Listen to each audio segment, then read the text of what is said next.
All right, now we're recording. So thank you everyone for coming tonight. I really appreciate you taking the time to come to our first quarterly communications meeting. When I started, it seemed like something that was of high priority to people in the congregation and also to the staff. Was opening up better lines of communication between people, between systems, to make sure that we have sort of a ongoing feedback loop of best practices to make sure everyone stays informed. So that's the purpose of this meeting. Typically, it'll be up to really whoever comes how long it is, because it'll be very focused on needs and concerns and feedback.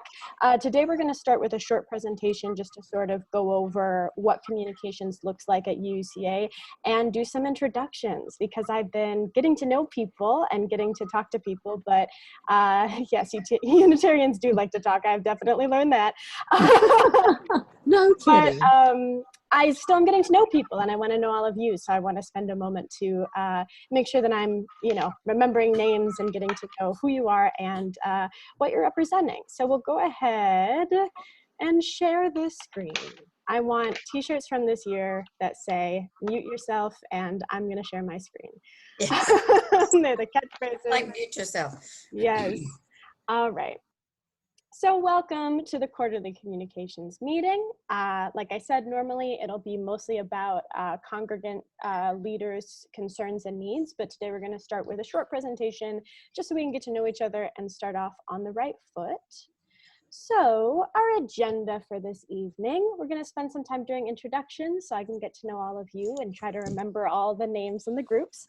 Then I'm going to go over just an overview of what communications looks like at UUCA. So I've gotten some questions about what's in my purview, what's, other people's things that they're managing. It's just an idea of what my day-to-day looks like.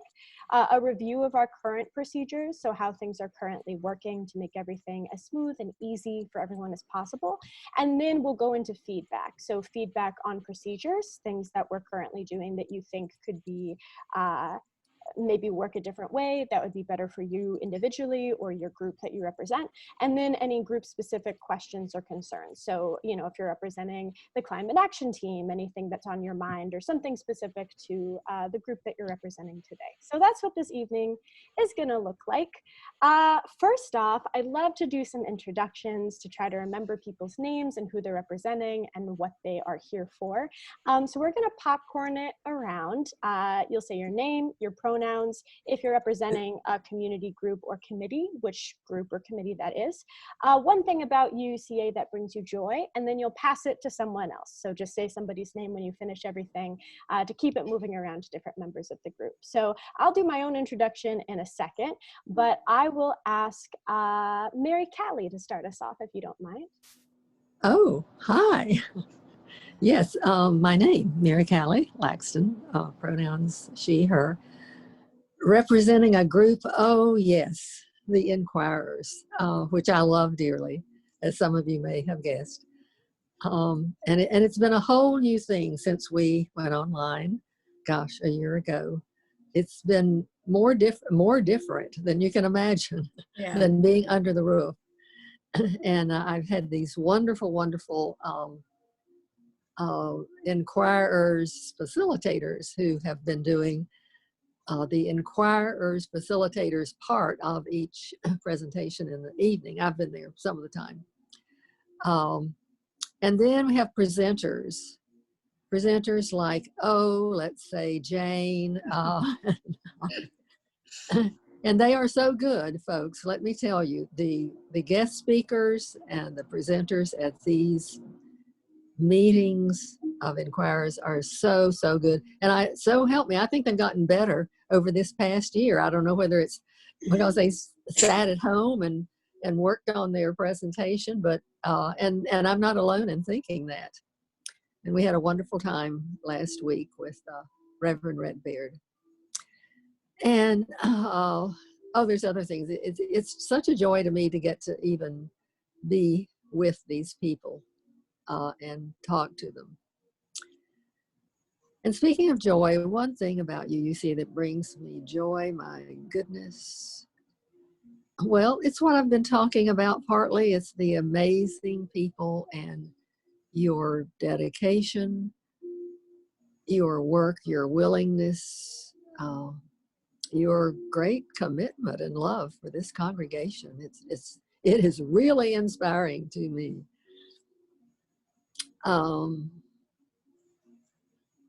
Pass it on to someone else. Who else is there? Lizanne, I saw you earlier. Okay. Lizanne Moore, she, her. I am representing the climate action team, as a matter of fact. I do some communications, but I'm also kind of filling in for Sue Certain, who I know you guys have been speaking with, because she is trying to get her webpage up. So I thought I will step in for her today. Oh gosh, one thing about UUCA that brings joy. Oh my gosh. I know. The commitment to action on in all kinds of different ways, whether it's social justice, whether it's environmental. We are very committed to creating a better world, and that gives me great joy. And I am going to pass it on to Allegra because she's next on my view. Oh my goodness. Hello, you all. I'm so excited to be here. My name is Allegra Knight Burns, or Allegra Knight, or I don't know. I've got my many names. My pronouns are she, her, and I think I'm technically, so I'm on the Social Justice Steering Committee, but I do not think I am representing them here this evening. Mostly, I am representing the Justice Power Hour, which is, we do on Thursday nights. It's 1 hour of virtual social justice, and we rotate through. Lizanne has presented, several other groups and just members of the congregation have presented. We've had outside people. It is, I love it. So come support us. And one thing that brings me joy about UUCA, it's the people. I keep coming back to the people. I love y'all, like truly love you all. So, and I will pass it on to Diane. Oh, thank you. Hi, my name is Diane. My last name is Loop. I go by she, her. I'm not representing any community or committee. I agree with Allegra that the one thing about UUC that brings me joy is people. And to be quite frank, I'm feeling very disconnected from UUCA and from people. I'm feeling very lonely and left out. And that's why I'm here, to try to see if I can do something about that. And who's next? Let's see. Good for you. Mary Callie already went, right? Allegra already went. Jane. Okay, thank you. My name is Jane Mingle, and I go by she, her. I am representing the RE Children and Youth team. I'm the chair of that committee, and we kind of are the big picture group over religious education classes and offerings each year. So Elizabeth works very closely, Elizabeth Schrocktetter works very closely with us. And of course we work with Laura Beth Brown. One thing about UCA that brings me joy, music. I just think Don walks on water, and I absolutely love the music. And it's been, the thing that's been so wonderful is that it's been good, if not better, online. You know, and we've had a variety of different performers, and the big thing I miss is singing, but I do sing at home. So anyway, is there anybody else that has not talked? Bryce, do you get to do this? Julie's here too. Oh, Yeah, sure. I'll be happy to. So I'm Bryce. I go by he, him, his. UUCA. The reason I really wanted to go, though, is although it's hard to say one thing that brings joy, I kind of spoiled it earlier by saying I wish we even had more Zoom accounts. It's really the dedication. So thank you all for being here. And this is, I don't even know, I think this is my third or fourth Zoom meeting with Shay today. So, so we get to see a lot of you through Zoom meetings, but there's some faces here tonight that I don't get to see regularly. And so that's bringing me a lot of joy tonight. So thank you. And Carrie, I don't think you've gone, Carrie Shackley. Hello. Carrie Shackley, I use she, her pronouns. I am here representing tonight both the adult RE team and also the small group ministry steering team and program. Both of those things bring me joy. Both of those things about UUCA bring me joy very much. They're great programs that offer unique educational opportunities for adults that want to further, we frequently work in tandem with the social justice team, the climate action committee, climate action team. And small group has been a great way for us all to stay connected throughout both our move out of the old building and during our time here on Zoom. So yeah, I get a lot out of both of those things. How about Mary Crawley? I think I'm the last one, right? No, Elizabeth Davis. No, okay. Simon. Julie Simon, I think. And I go by she, her, hers. I represent for this meeting the caregivers group and the outreach and visitation committee. And if you know of anyone that needs not lay minister care, but someone that just needs a kind word or a phone call, a card, let us know. The reason I stay at UUCA is because of the people that I have met and know there. As almost my whole circle of friendships.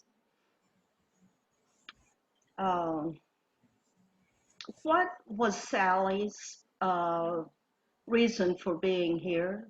Do you know, Bryce? Does everybody know but me?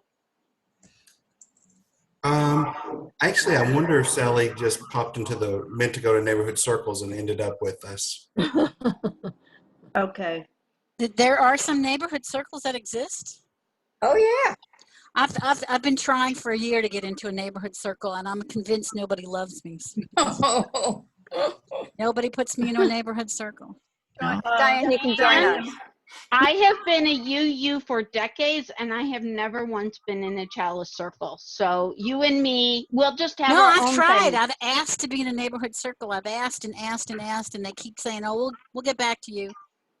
I just assume people just don't like me, so nobody wants me in them. Oh, Diane, that's not good. That's not. Diane, you can be in our circle. Good, thank you, Mary. Okay.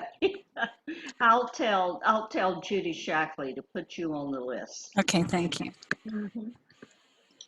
Because I really am feeling Anybody else want to be disconnected. on our list? Diane, if you live also maybe in the east, if you live inside the perimeter, our neighborhood. I live in Decatur. Oh, you might, not to take away from Judy Shackley's list, but I'm not the group leader for my neighborhood circle. But Carrie Shackley's neighborhood circle could use a few more folks, and we are in the Grant Park, Kirkwood, East Atlanta, Decatur area. That's my area. Well, That's amazing. You So better let's, go with her. Let's, Diana, if you could put your email in the chat, and then if Carrie, if you could reach out to your leader and connect, that would be Thank you. amazing. Thank Yeah, you. thanks, guys, for working that out. Let's finish up the introductions really quickly. I want to be respectful of everyone's time this evening. So I think we still need to hear from Julie and Elizabeth. Both Elizabeths. Yes. Julie, if maybe you could start us off. Okay, I'll go. Unless somebody's dying. I am Julie Simon. My pronouns are she, her. I am not representing a group tonight, but I'm in a few groups. I know a few of these faces. And a lot of things bring me joy, but I will just say that Taryn's poetry often brings me joy. That and singing in the choir. So how about Elizabeth with an S? Is next.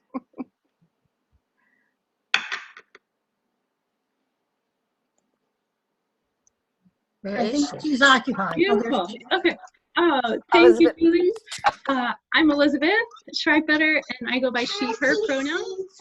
And I support the religious education department in various ways, connected to a bunch of different teams. And one thing that brings me joy about UUCA is the variety. So to get to hear exciting things about the climate from Lizanne's team, and to ride on a bus with Mary Crowley to the Women's March in Washington, D.C., and talk with Mary Callie in pre-pandemic times, as we were both bumping around a pretty empty church on Sunday afternoons after meeting with amazing people. So just that variety is really exciting for me. And next is the next Elizabeth. I go by Beth. My pronouns are she and ta, which is a flat tone. It's Chinese for he, she, and it. So it's not gender specific. I'm representing UUCA Partners in Education in the Old Fourth Ward. I've been active with that group since I first joined back in the fall of 2001. And it went back even 10 years before that. One of the things that brings me joy about UUCA is its commitment to social justice, to reaching out to other organizations and making friends. And I feel like I've made some real lifelong friends in the Old Fourth Ward from all these years. And even during the pandemic, you might think education has slowed down. We've been very active with Operation Peace and Bedford Pine and Big Bethel. So I guess I pass it back to the moderator. Amazing. Well, thank you everyone for sharing. I love getting to see your faces and hear where you're coming from and who you're representing tonight. And I also love that we were able to solve a community communications issue in the communications meeting. So thank you everyone for helping in on that. That's awesome. So quick introduction from me. My name is Shay Stewart. I use both they, them, and she, her pronouns. So my background is in nonprofit communications, writing, and the performing arts. So I originally am an artist, and I came to communications as a means of connecting people through the nonprofits that I was a part of.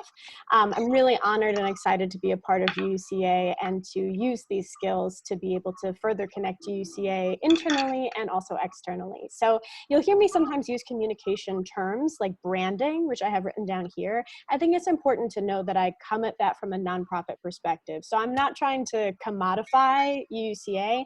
I'm trying to create an invitation to transformation. So making a very unified understanding of what UUCA is in terms of how we present ourselves to the world visually and through language, so that people feel very clear about what our values are, the type of people that are here. So internally, we feel like we can be transformed by one another, and externally, people feel invited to be transformed by UUCA. So whenever you hear me using that type of language, it's not about trying to make us into a business. It's about trying to make sure that people feel like they know who we are and that they feel empowered to come here and be changed by the experience here. So that's a little bit about me. I want to talk a little bit about what communications means at UUCA. So there have been some questions about what exactly it entails, what I do, which I understand. Communications as a whole is it's like saying you're in marketing. You can do 5 million things and be in communications. So I really focus on 2 major sectors. I focus on internal empowerment, meaning you guys, meaning the people who already go to this amazing institution, making sure you feel connected, making sure you feel informed, empowering the groups that already exist here, and external invitation, which still obviously affects everyone who's here. So that's about getting a bigger congregation, inviting more people to be a part of UUCA, making sure that people on the outside know about internal things that are happening, because someone who goes to a climate action team meeting might then come to Sunday service rather than the other way around, right? So making sure that people have every entry point that they possibly can to enjoy the benefits of this community. So that's really where all of my responsibilities break down from. But getting into more specifically what my day-to-day looks like, you see, this is just a sample. So there are many more things that I end up falling under my purview, but these are the basics that I go through every day. So in terms of internal empowerment, the things that are very much focused on what I do for you all and for the congregation to make sure everyone has what they need. I run the weekly update, which I'm sure, as you all know, is quite an undertaking. I make the sermon graphics, so all of the visuals that represent what's happening at Sunday service every week. The pre-service slides, so when you log on before service starts, that slideshow of images letting you know what's happening. Anything in organizational procedure. So for instance, I'll go over this in a second, but we recently made a new form. Elizabeth helped with, Elizabeth and Bo were amazing in making that form. But we recently made a new form so that you can apply for a Zoom room, space in the weekly update, and listing on the website all at once. That's an example of creating those more efficient internal systems, and procedural documents. So I make the order of services. Recently, we weren't able to release it due to changes within the CDC guidelines, but I made the infographics that were going to tell us how we are going to operate under COVID, anything of that nature. In terms of external invitation, we have press releases, we have basically any promotional materials or promotional outreach. So graphics, writing, anything that communicates who we are as a congregation to the outside world. And then in the middle here, we have graphic assets. So anything you see in the weekly update is something that I've designed for the most part. Anything that you see in the pre-service slides, I've designed for the most parts. So any graphics that represent things that are happening at UUCA, that would be me. Ultimately creating a style guide. So giving everyone access to an understanding of what our branding looks like, how we welcome people by what we put into the world. So the type of language we use, the color schemes, all of that stuff. Managing the website and the calendar, and running our social media. So you can see here, this is a big long list, but basically what it comes down to is when you're trying to present your group, your congregation, your individual experience to the outside world or to other people within UUCA, that's me. So however you try to connect to one another through an expression of what's happening, that's my job. That's how I intend to help everyone and empower this group of people. So that being said, we have some current procedures, how things are working now, to try to keep things as smooth as possible, to try to keep people as informed as possible. So as I mentioned earlier, Elizabeth and Bo and I created a new form to hopefully make life much easier that you can access at uuca.org/request. On that form, you can reserve a Zoom room if it's a virtual event. You can request that your event or announcement go in the weekly update, and you can also request that it go on the website calendar. So over the past 2 months, I've been able to do a pretty deep makeover of that website calendar. So for the most part, it's relatively up to date. It's relatively all-inclusive of anything that's happening in UUCA. So by using that one form, you can get whatever activity it is that you want people to know about in all 3 places at once, rather than having to sort of run around and contact a bunch of people. Anything that you submit through this form will have at least one graphic generated for it. So in order for me to put it on the website or put it in the weekly update, I will make a graphic asset that will go along with that listing. If you want that graphic for your own personal promotion, LinkedIn, to post on your Facebook page, to send out in an email to your friends, anything like that. I just need you to email me to let me know that, you know, I submitted that the climate action team has a meeting coming up. When you make that graphic, can I get a copy of it? It won't necessarily be immediate, but as soon as I finish it, I'll send it to you so that you can use it for your own personal use as well. Let me just check the chat really quickly, if it'll pull back up. Oh, technology. Let's see. Yes, the calendar is online, and we'll get to that more in a second. But these are our current procedures for how it is currently working. Now, of course, I just started here at UUCA. I've only been here for 2 months, so there's a lot to come. There are lots of things that I'd like to implement in the future. Everything, you know, needs to be taken at a sustainable pace. So things like maintaining social media, maintaining the website calendar, doing the weekly update means that I can't make all the changes immediately, but means that I am looking towards long-term solutions to lots of different problems that we face as a congregation. So first and foremost, I'm in the midst of creating a style guide. So again, this is sort of a guide to the type of language that UUCA wants to use to represent itself, color schemes, design ideas, and also resources in terms of making a video. So if you want to record a video for the call to offering on Sunday, some examples of what that might look like. So a guide for how we can all make UUCA a unified voice that still expresses everyone's individuality. So it's not prescriptive, it's more of a loose understanding of when we represent UUCA, this is what it's going to look like and sound like, so that people feel invited to come be a part of whatever it is that we're presenting.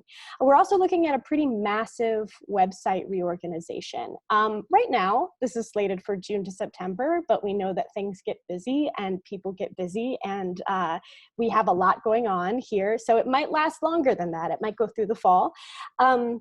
But our website as it stands is not the most user-friendly. I'm sure people have run into that in the past. Sometimes it can be hard to find things. Sometimes the pages haven't been updated for a long time. There's just some catch-up work to do to make it really more effective as a resource, both internally and externally. So I will be connecting with individual groups to make sure that their listings are accurate, to make sure that what they want on their page will be on their page. We'll be coming up with different systems to list community organizations and contact people. So all of that is coming. We're not quite there yet. So I know I've received some really well thought out requests from people to get web pages updated. That will start to occur, but I do just want to communicate that that is going to have to be a longer timeline, just naturally, because of the type of time that that work takes to get everyone updated. It's not going to be a night and day change. It's going to be several months of renovation. And then in the future, following that website reorganization and time going forward, I'm interested in exploring the possibility of some group promotional campaigns. So on social media, through email, I would love to start connecting with people and get a sense of, you know, when we can meet in person again safely. If I come to your meeting, if I can interview a couple of people, get a sense of the work you're doing on the ground, if I can talk to you or one of your group leaders so people can get a sense of the work that you do, the values that you hold, things to get people excited about coming to your community group, and also to communicate the values of UUCA, right? Like all of you articulated so beautifully earlier in so many different ways, the people are really what makes UUCA special, and their motivations to better the world are really exciting. And that's going to be true not just internally, but also externally. So finding ways to capture that passion and share it with people so that everyone knows the beautiful work that's happening here. So that's the rundown, right? Like I said, usually this meeting will be more discussion driven, will be more about bringing individual concerns, questions, et cetera, but I wanted to make sure we were all starting out on the same page of an understanding of what we have, what's the vision, where we're coming from, all of that good stuff. So with the rest of our meeting, we have time for questions, concerns, and feedback. Now, I have broken this up into two separate sections. So we have questions about procedures. How do I do XYZ? How do I get this thing in the weekly update? And then also questions about your group specifically. But I don't think we necessarily need to divide it up with the number of people we have here. So really, this is just a time for any questions. What's happening with my computer? Hello? There we go. Any questions that you have at all regarding how things work, anything specific? Jane is going to start us off. Yes, Jane. You're muted. Jane, you're muted. Sorry. I should know better than that. I'm wondering if there's still going to be a social justice newsletter and if that falls under your purview or not. That is a great question. Beck and I just talked about that today. So I personally currently am not working with the type of capacity where I could get an entire second newsletter out every week. What I can say is that I currently have, when I inherited the weekly update from Beck, they had a small section at the bottom of sort of actions you could take in your community immediately. What I am totally open to in the interim, as we figure out if someone's going to take that over or what that looks like, is submitting something specifically for that section. So if you have something coming up or something that's, you know, concerning to you in the community, feel free to email that to me, and that's how I will implement an aspect of that until we figure out if there's a congregant leader who's going to take that over or what that looks like. Yeah, that's great. Thank you. Yeah, of course.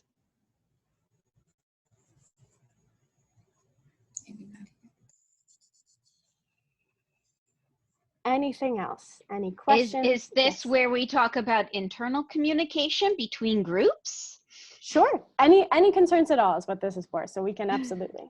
All right. So I have done so much grassroots organizing and with multiple projects under the header. So with Surge, UU the Vote, Working Families Party, several others that I am now forgetting. Collect Your Cousins, Swing Georgia Left, you know, and so within, under the header of Surge, you've got the education, you've got the action hour, you've got all this, and all the channels are public, and we can join each other's channels, and we can know what each other is doing, and we can communicate, and I can say, hey, I'm really short-staffed this week. Can I borrow somebody, or does somebody have an idea, or they can drop in and see how they can communicate with, contribute with each other, and then we can work in unison, and it's now cross communication versus hierarchical, where everything is then funneled through the apex, which is hard on everybody, especially the person at the apex, because I know you all are working way more than the hours you are paid for. And don't even get me started on that soapbox. But if you ever need me to speak at a congregational meeting on how people need to step the F up and pay the staff more, I'm your gal. But yeah, no, like if we, and I'm not saying that Slack is the answer. I am like, a lot of people have issues. Yeah, see Lizanne's face, hates Slack. People have issues with Slack. That's fine, but we need to come up with some sort of a way that it makes it easier for me to communicate with the climate action team and the homeless advocacy team and all this, because I am trying to draw all these people in the religious education program. I'm trying to draw all these people into my program, and we can cross-pollinate with each other. And there is zero way for me to do this currently. Sure. Yeah, I definitely hear that. And I think, you know, when I first came in. That was a lot. No, don't apologize. I understand. I always appreciate passion. Don't apologize. When I first came in, there was also some Elizabeth Shreep. I don't want to say her last name wrong. I've only heard it. Right. Thank you. Elizabeth Streifetter. And I had a conversation about the fact that, you know, there's definitely innovations to be made within internal staff communications that's sort of in the same vein, in terms of, we don't currently have like a shared calendar program. Like, it's not like everyone uses Google Cal and we can cross over. Some people do, some people use different programs. So I think what you're speaking to is sort of a larger internal, and I say internal to refer to congregant groups as well, like, in that sense of horizontal communication. I think we're in need of sort of a larger facelift in regard to what that communication looks like, and really delineating what different programs are for. So I know that Slack isn't everyone's favorite, and there's been some tension there around people using it for different purposes. So I think the answer is a little bit more long-term. Unfortunately, I don't think there's necessarily an easy, sorry, my dog is right by me.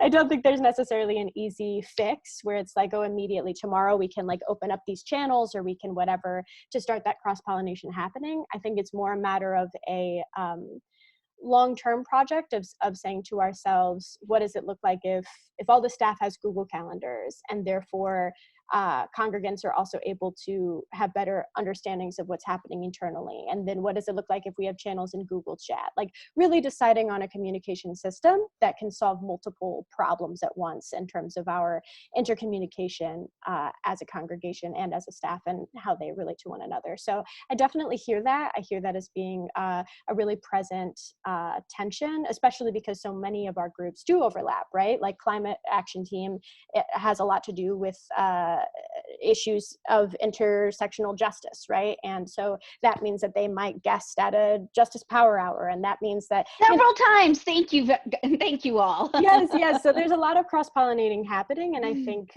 finding a means of enabling that communication in a way that also doesn't clog up the streams of other, more linear like needs of the staff is really important. I think it is more of a long-term project. So I hear that need, and I think it's a long-term vision that we can talk about as time goes on. Bryce, yes. You're muted as well. Oh my gosh. So I was just going to say that it's been really tough, I think, to get that kind of cross-pollination ever since we left Cliff Valley. At the Treehouse, we're so tight and close. Even before the pandemic, I really miss everyone being able to have their tables in the social hall where everyone could stop by and see what each other was doing, and the various bulletin boards. And so I think once we get over to 2650, that we'll be able to have that in-person kind of cross-pollination happening by doing some of that kind of stuff. But we do need a solution now, and we're going to have to use technology to do that. So I also just want to let you know that I hear you, Allegra, and it made me really miss those those tables. Well, yeah, and it's like, and I miss it, but also there's an accessibility issue for me. I'm chronically ill. I don't drive right now because of migraines and vertigo. So being in person, we are incredibly short-staffed. So Barbara and I, on top of producing a weekly program, are going to create bulletin boards and man a table. Like, it would be so much easier to have an open channel in Slack, as an example, to where people can drop in and see what we're doing. Oh, hey, they're working on this topic that I'm super passionate about. We're doing trans issues. I'm really passionate about trans issues. Hey, do you want me to present? Do you want to help this or that? Also, as to Shay's not being overnight, the first thing you learn in any sort of justice, anti-racist work is any solution that happens overnight will not stick. 100%. So Yeah. I am okay with the long haul. Yeah, and I think it's a matter of doing a little bit of research, which is really where the length comes from. I think I should also articulate that I wanted to do this first, like an open meeting with people, and make sure that we started a quarterly process first. But I will also be creating a communications committee of people, some who are able to advise and some that are able to do work, so whatever people have availability for.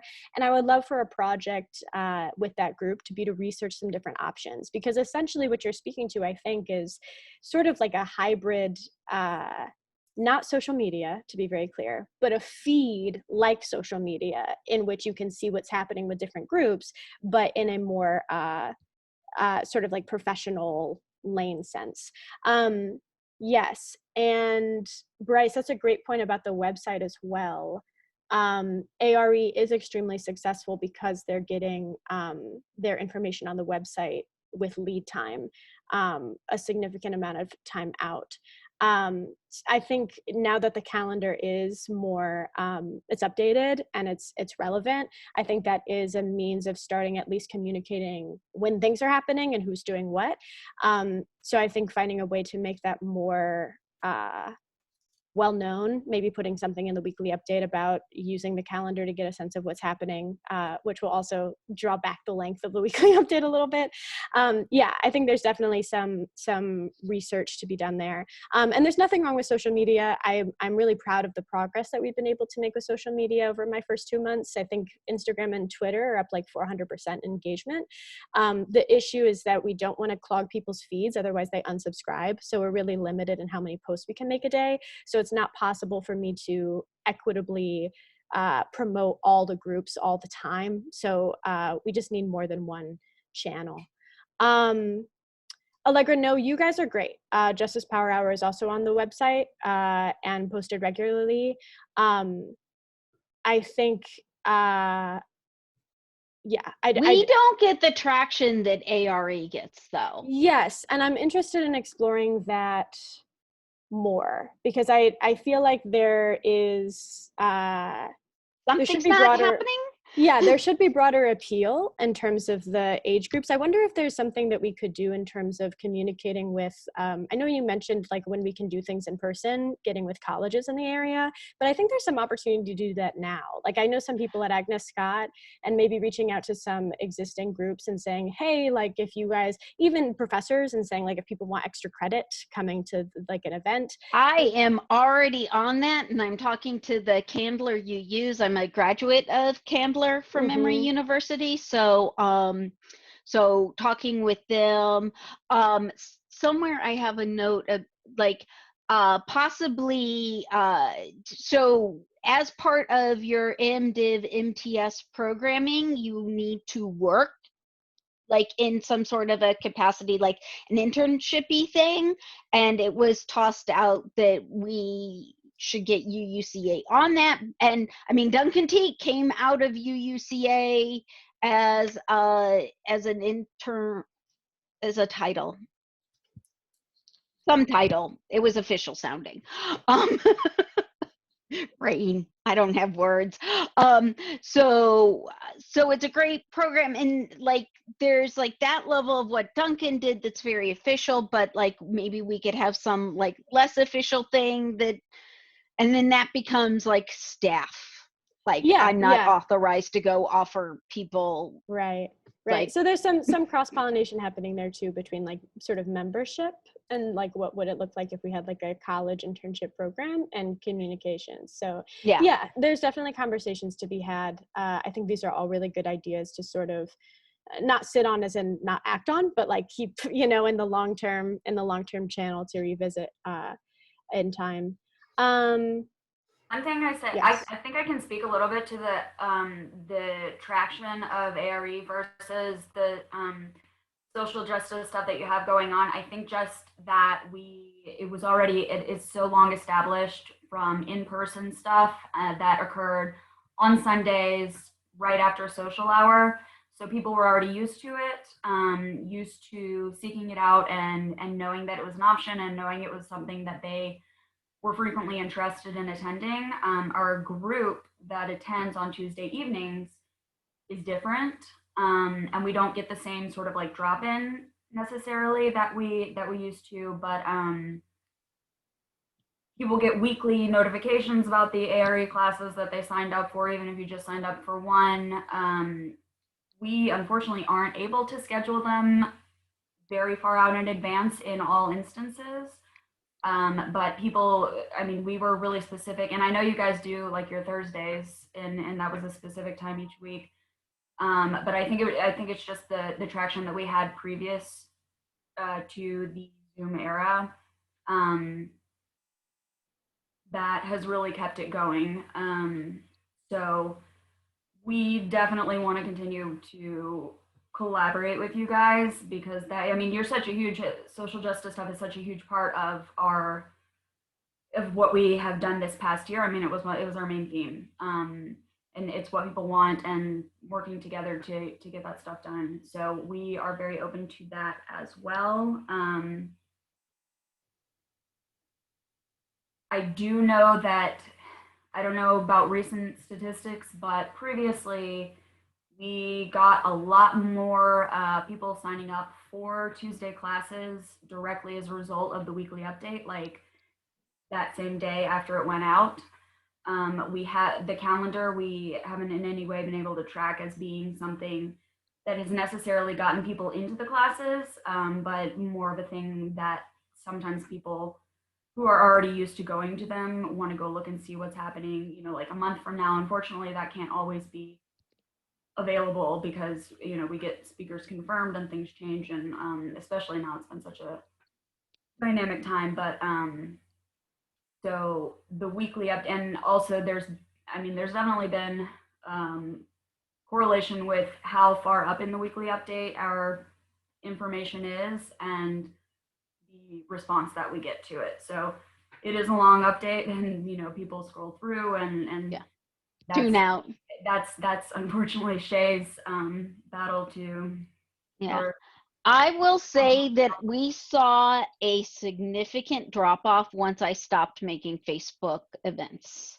Like, lost 10 people as soon as we stopped making Facebook events. But with Facebook no longer allowing us to create a repeating event, and then I had to create a different event for each thing, and that was clogging the feed once again. Like, I mean, as much as I would love UUCA to be all about Power Hour, I am able to share. Yes, yes. Well, thank you, Carrie, for that perspective. That's very helpful. And, you know, there's nothing, as Bryce was talking to earlier with the timetabling in person, there's like nothing really to replace the power of creating that retention rate prior to having everything go virtual. Yeah. Yes. I just wanted to speak to the weekly update just as a user. I actually appreciate when it's like long and thorough, because I might not read it fully when it comes out, but when something else triggers me on a Tuesday, oh yeah, I wanted to go to that RE class, then I that's where I go to get all the links. Like, that's where I know personally. So I do read the whole thing a lot. That's the kind of person I am. I know not everybody is, but I would encourage you not to make it too short. I like it comprehensive. That's me. Maybe I'm just weird. So I appreciate it, Julie, but I can see how it's you know, daunting for some people, I suppose. like somewhere in there. Yeah, yeah, definitely. Definitely. Any other questions, concerns, groups, issues, anything at all?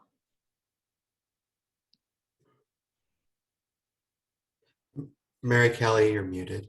Yes.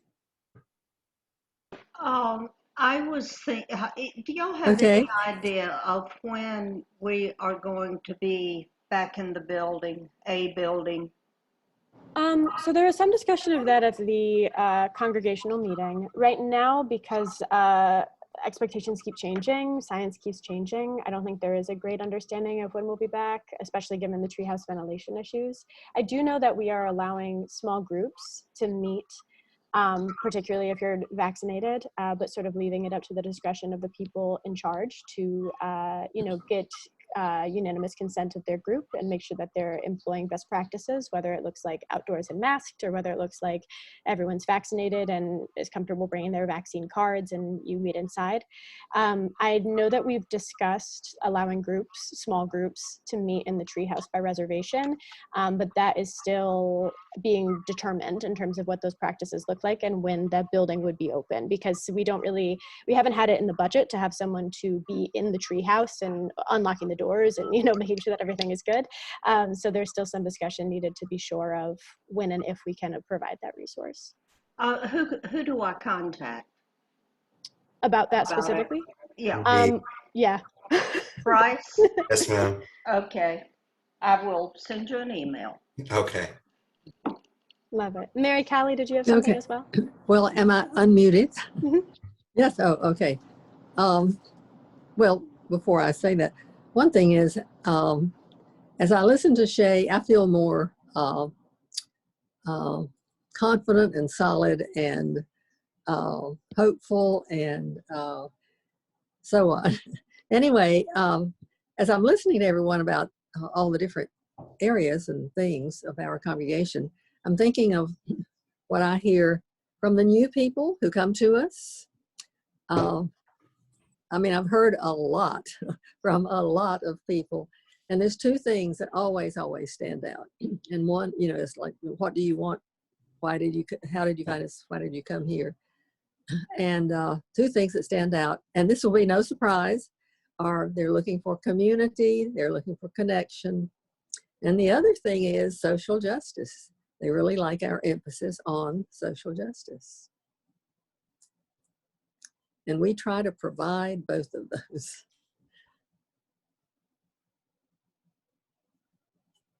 Yeah, definitely. Thank you, Mary Callie. That's a great perspective to have. With your years running Inquirers, I'm sure you have a sharper idea of why people are coming here than basically anyone else. So I really appreciate that. It's fascinating to hear. I believe it. I believe it. Well, everyone, I know we're coming up on 8 o'clock. I want to make sure that people are able to get back to their lives, to any other group meetings that might be happening. But last call for any questions, concerns, anything at all. I mean, I have just real quick, Shay. Yeah. I see like so many faces here. I see like Elizabeth Davis, who has been, you know, working with Hope Hill and created generations of volunteers and youth that have grown up out of that program, and so many other important programs here. So I know how important communication is, and I know that some of you've been working with your groups for decades. And so when these new people come in and Inquirers, like I'm thinking of like Mary Callie, someone interested in social justice, how to connect them with being a tutor in Hope Hill and some of the needs, because you have needs there every day of the week. And so I just want to recognize the people on this Zoom and the important work you're doing. I just didn't hear from Elizabeth much, but I just really respect the work you've done there, and so many of the rest of you. There are a lot of people before me, the Hodges and Joy Bora and Richard Bergman, who passed away last summer. So there are a lot of people before me. It's a group effort. And, you know, Letta is doing a fantastic job with Big Bethel. Yeah. Yeah. Just well, thank you to all of you. Yeah, thank you, Bryce. And I definitely echo that. It's been amazing having only been here for 2 months, the people that I've met and the amazing passion that everyone holds.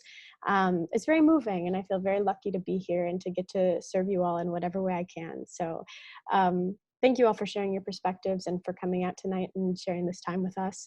And I just want everyone to know that I am always available via email. I keep pretty strict office hours in order to make sure that I'm not working off the clock. But I am always available via email. My phone number is on the website. Please feel free to reach out to me anytime you have a question or you have a concern. I absolutely want to connect with you directly and make sure that we can provide everyone the best service, because you all work so hard to support this congregation, and you deserve high quality support to make sure that things get to come together the way that you envision them. So thank you all so much for coming tonight. I will be posting this recording, I guess, on our YouTube page. I'll talk to Bryce about that so that we can share it in the weekly update. But yeah, thank you all so much. I really appreciate your time and energy spent here this evening. Thank you. Everyone have a great night. Wonderful to have you. Thank you. Thank Yes, you. it is. Thank you. Nice So to great meet you. seeing everyone. Love you all.